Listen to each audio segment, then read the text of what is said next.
آزاد من. سلام ای تویی بیخ و بنیاد من، شدی اینک آزاده و با شکوه، جهان بشنود شور و فریاد من. امارت سلام شنو این کلام، به جز حق نترس مرا این پیام.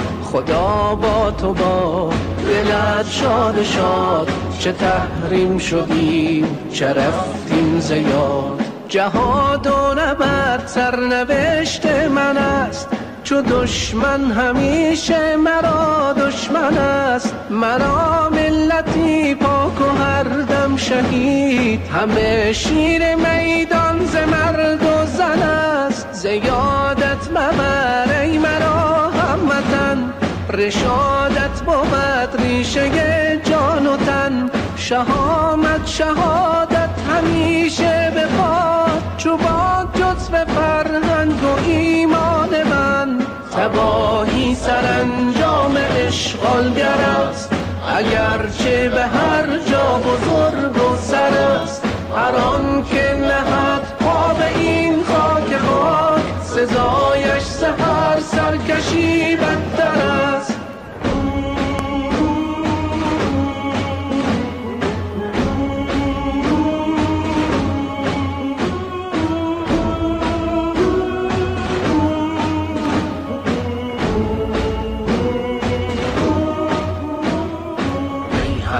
میهنم ای روح و تنم، پر از مهر توست دل و دامنم.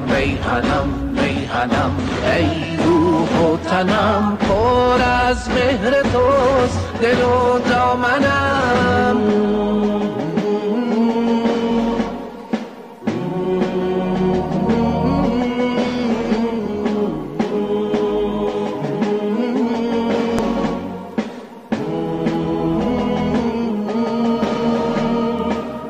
دعای من بر میهن است، صلح و امنیت صفا و گلشن است. در پناه رب همیشه میهنم، زیان از او به دور و رو این تن است. ملتم مجد خود را مده ز دست، دیده را جز به حق می سزد که بست. راه تو راه پاک و پرخطر، نترسی از جور و زور یا گر شکست. همه بشنوید کجایید شما، در این خاک پاک به لطف خدا. مبادا روید ره دیگری، و یا ز حق باز شوید جدا.